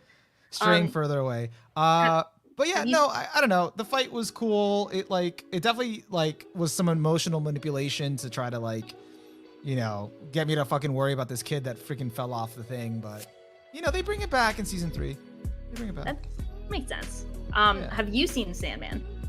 I have not. My friend watched it. He said it was good. I was thinking about it, but then I was like, I can't binge anything else right now. Yeah. Even though I'm talking about rewatches. That makes sense. Actually, my like watching new stuff. I gotta watch Made in Abyss season 2. I gotta catch up on that. So. I'm watching that. I'm liking it. There's some haters, but I am enjoying it. Okay, cool. I gotta get on that before the season ends. The anime that broke, that destroyed my hope. that one's like, yeah, that would be the anime that crushed my soul. I mean, I think I'd have to rewatch the Bondrewd movie. I'd have to rewatch that. You don't want to watch that again, though. That one really did crush your soul in a different kind of way. It did. I have to rewatch it to make sure that maybe Pandemic had me feeling some sort of way, and maybe I was just wasn't ready. I don't think you'll ever be ready, which is fair. Like, I can't do this. I definitely like just cope through some of the sus scenes and like disassociate, but I don't know. It's like the weird line of like, this is how kids are, but also like weird as fuck. I don't know. You took it so well that I was just like, maybe it's me. Maybe I was just having an off day. Maybe we all have those weird. I'll watch it again and I'll just be like, nah, Sha, built different. Yeah, it's like built weird. No, I think it's weird, but it's all those. We all have different lines of sus that crosses the line, and for me, it's like, can I just like kind of move past this and keep going? And it's like, you know what? For Made in Abyss, I can kind of do it. What's your line of sus? I think we've definitely talked about this on some previous podcasts. I think it's like when people are like making like physical contact in a really weird way. Oh, Mushoku Tensei.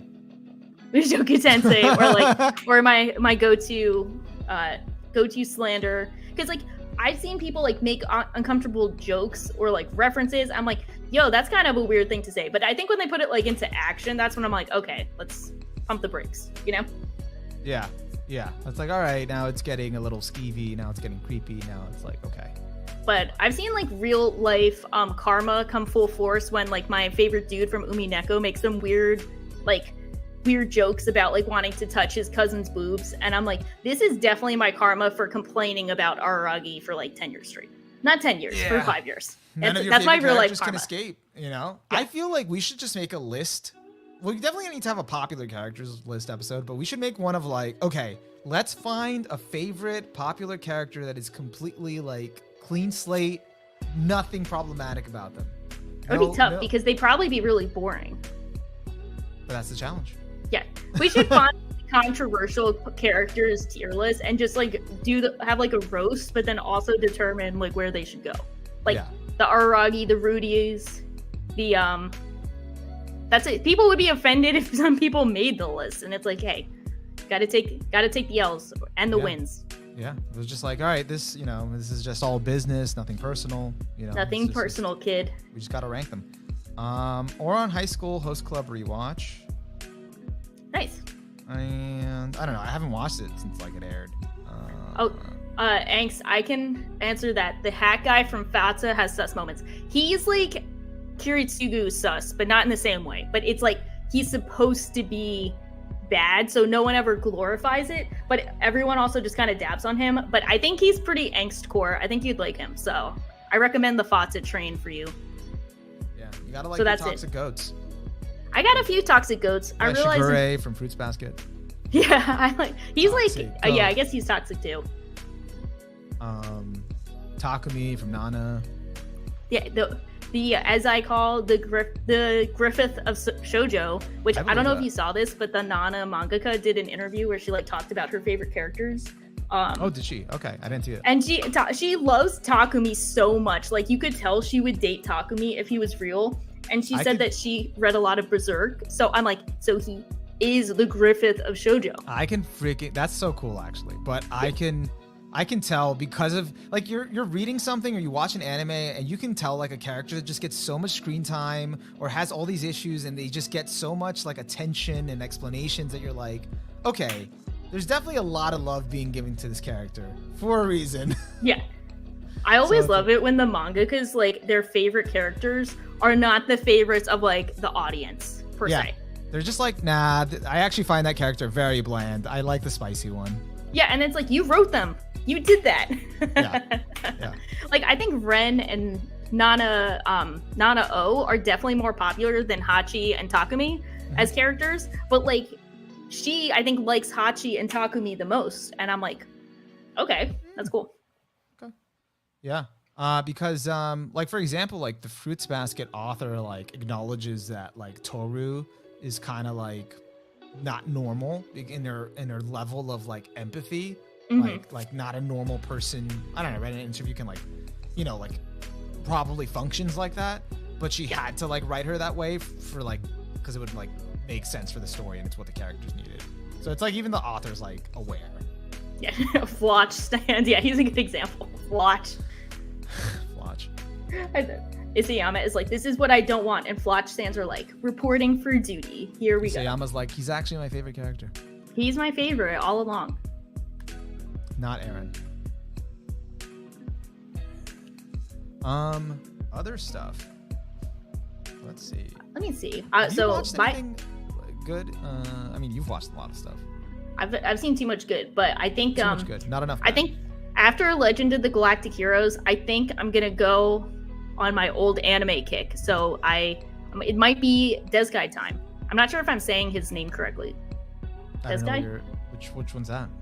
Yeah, I know you're saying like you're just nodding your head. No, you're like I know you're saying it wrong, no matter who it is. That would be pretty valid. I just don't know. This guy. I think I'm saying it right. So the guy who did Ashina no Joe. Oh, Ashina no Joe. What? Dizaki? No, that's I know what you're talking about. That's the Dororo guy, like Tezuka. Oh, no. Wait. No, this is Osamu Dezkai. Begins with a D. D-E-Z-A-K-I.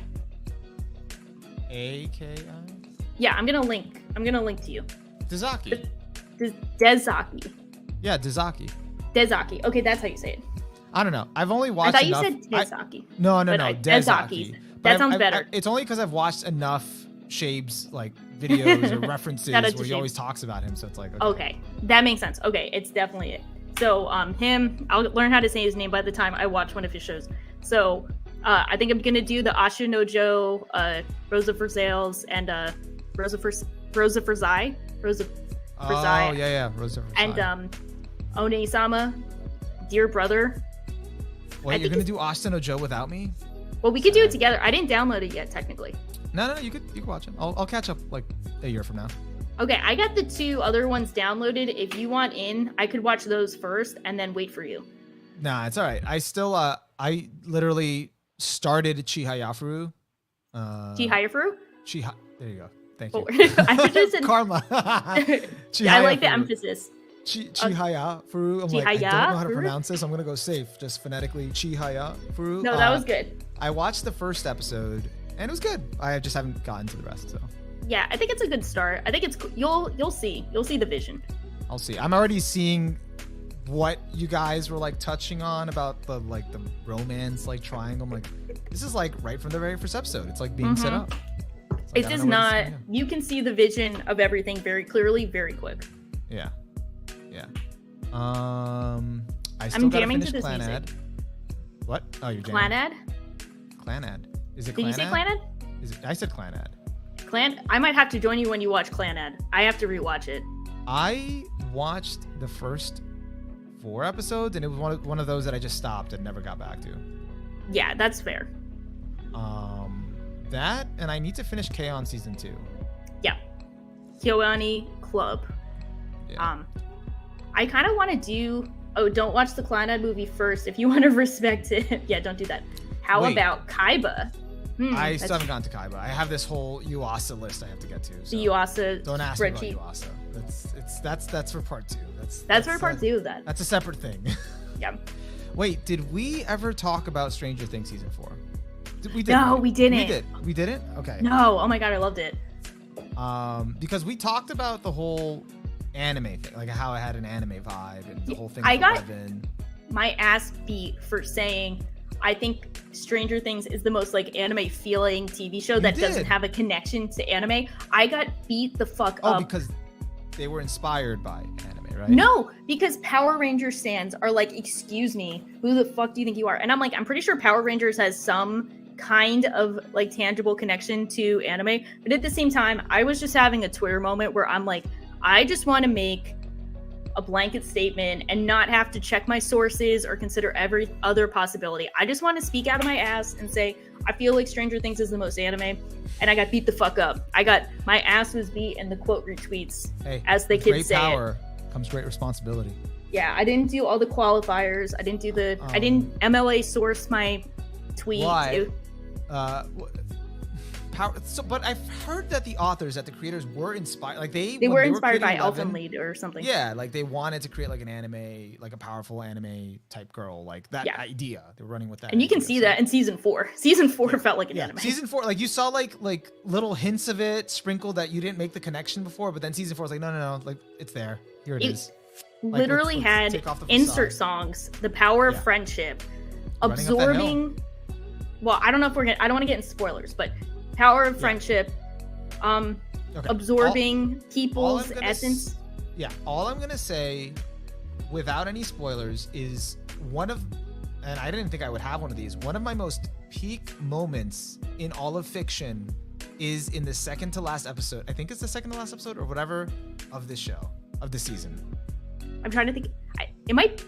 Tell me what it is privately, because it might be the last episode or the second maybe it's the last episode. The last episode is 2.5 hours long, so it could be. Yeah, I think it was the last episode. It happens on a rooftop.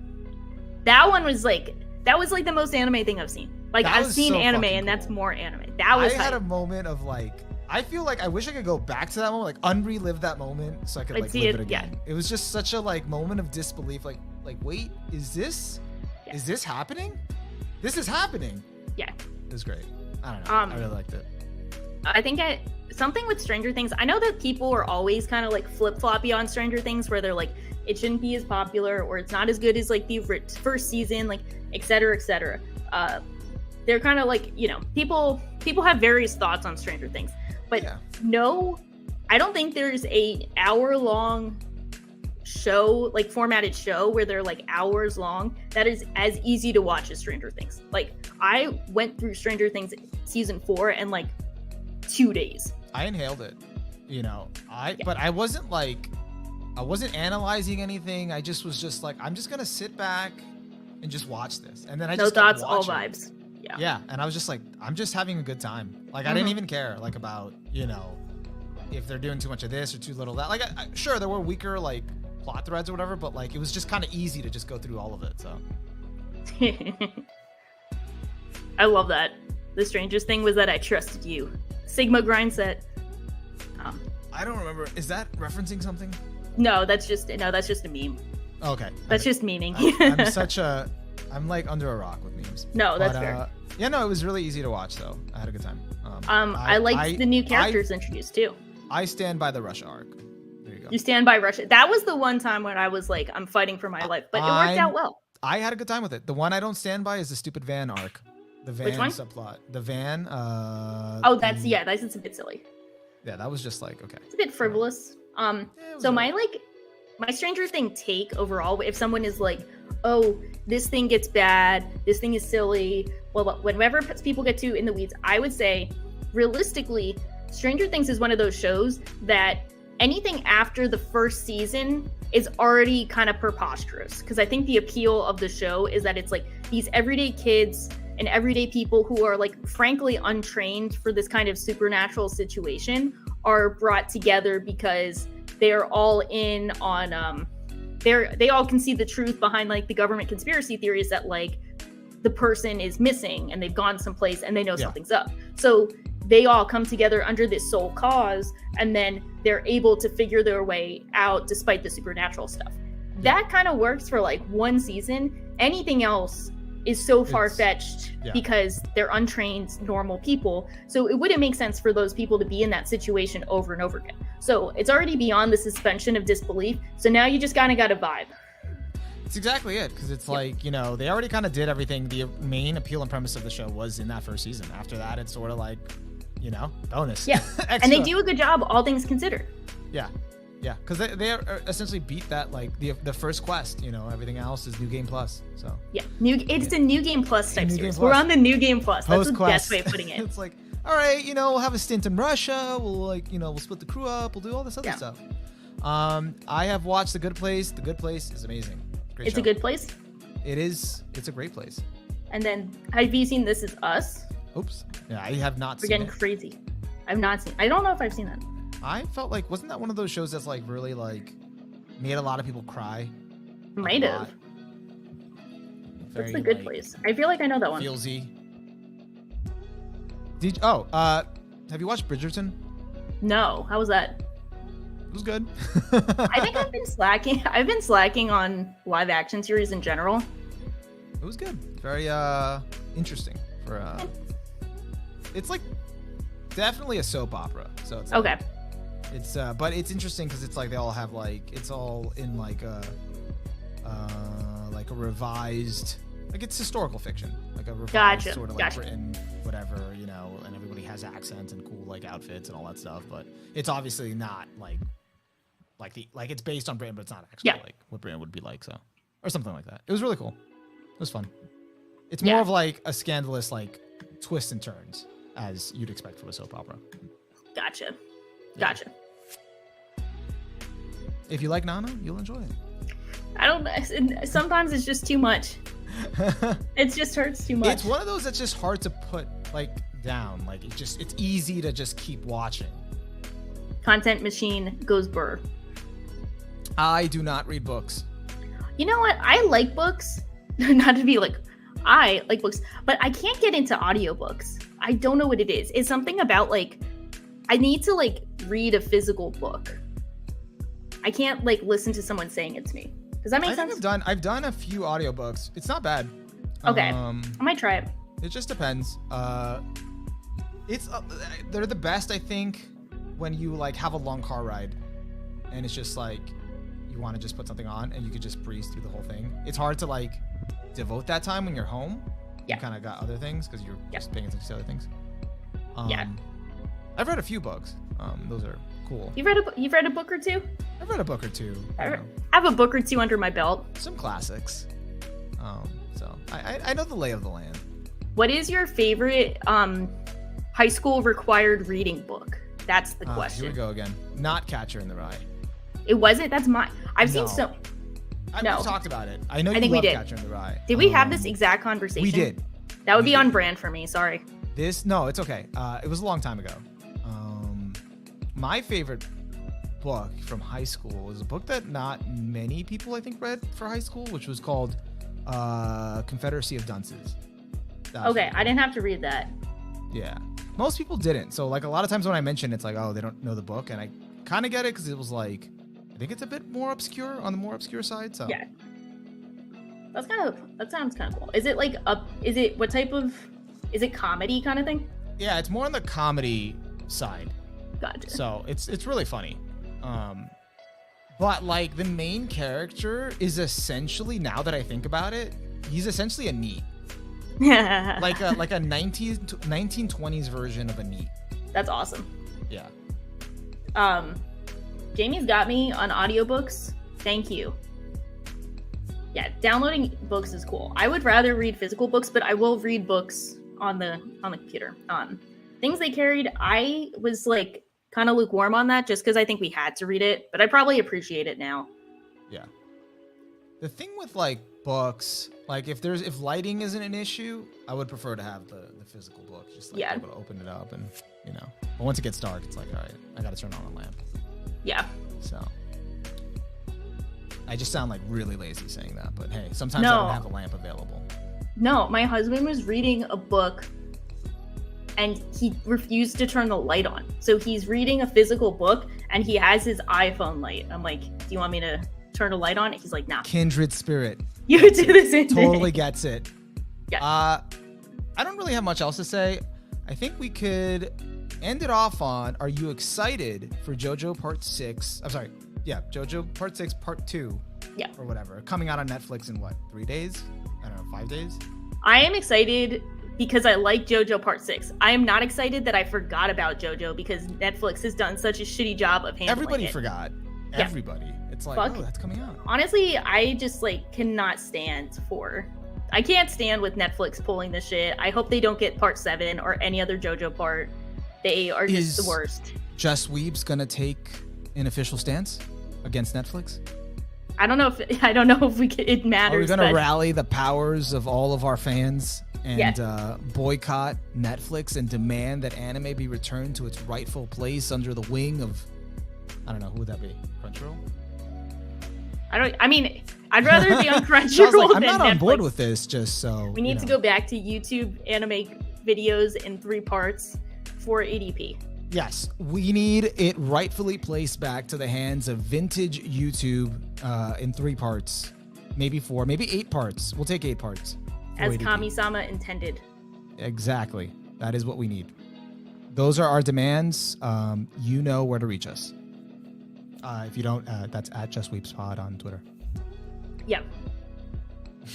Yes. I'm still not agreeing to any of this. No, I agree. It's just so funny because it's like, are you anti-Netflix? And it's like, yeah, but like, I don't know.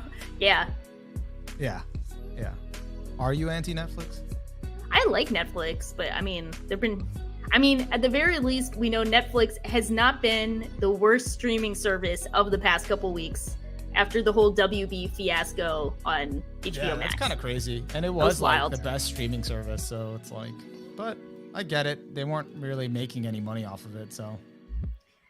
I don't even know the full details. I just know they cut so much content that hasn't come out, and I feel so bad. Well, I just mean like Netflix is its own streaming service, whereas HBO Max, you get it by virtue of just having an HBO subscription. So it's like a bonus. So they have all this great content, but they're not making any additional money off of that. Versus Netflix is making money just by having your subscription. So yeah. So I guess they had to make some changes. It's sort of like, that sucks. It sucks. Hard out here. I do think Netflix has good shit. I wish they handled anime better. I mean, like they have Uncle from Another World, and they do like stream that weekly. So they have done like the weekly for certain shows. Yeah. But I think that is like 3 episodes behind because they have to like make sure there's an episode to be released. So it's like it's actually like up to episode 8, but like Netflix is only up to episode 4 or something like that. Yeah, and that just gets so like exhausting. It makes me also forget about it too. It's like, oh well, it's behind. So or like I'll see screenshots of it on Twitter, and it's like, oh, what episode is that from? Like, oh, that's not out. Okay. And JoJo is definitely one of those series that like thrives on the weekly discussion of how bonkers every episode is. Like That's true. We had that with every other part where it's like, damn, this shit is going crazy, and then you got like JoJo memes and everyone like continuously like discussing it, and that has just like completely gone away because it was like what was it, like 2 years ago when Part 6 first came out? How long ago was it? I thought it was last winter. Wasn't it last December? Might have been. Feels like it's been 5 years. Hold on. JoJo, time to find out. Part 6. Release date. And I like Part 6 a lot, so I feel like they just really... December 1st, 2021. Yeah, okay. It's still a while back. Like, it should have been back by March already. Yeah. Netflix screwing us over. But anyways, I think that's all we got. Hope you guys enjoyed the chill episode where we just kind of talked about everything under the sun, you know? Yeah. Kind of got like our sunburn, you know, I kind of have to treat that after this. And it was a good time. Hope you guys had a good time as well. We will be off next week for the holiday weekend. And yeah, we'll see you. But we have something lined up for right after that, so we'll be back in September. If you like the video, let us know by giving a like. If you want to, you know, let us know about any of the shows we talked about, any of your thoughts on it, anything that you didn't agree with, let us know in the comments. And what's the other thing we say? Oh, yeah, if you want to help us grow and you haven't done it already, please subscribe. Besides that, we will catch you guys on the next podcast.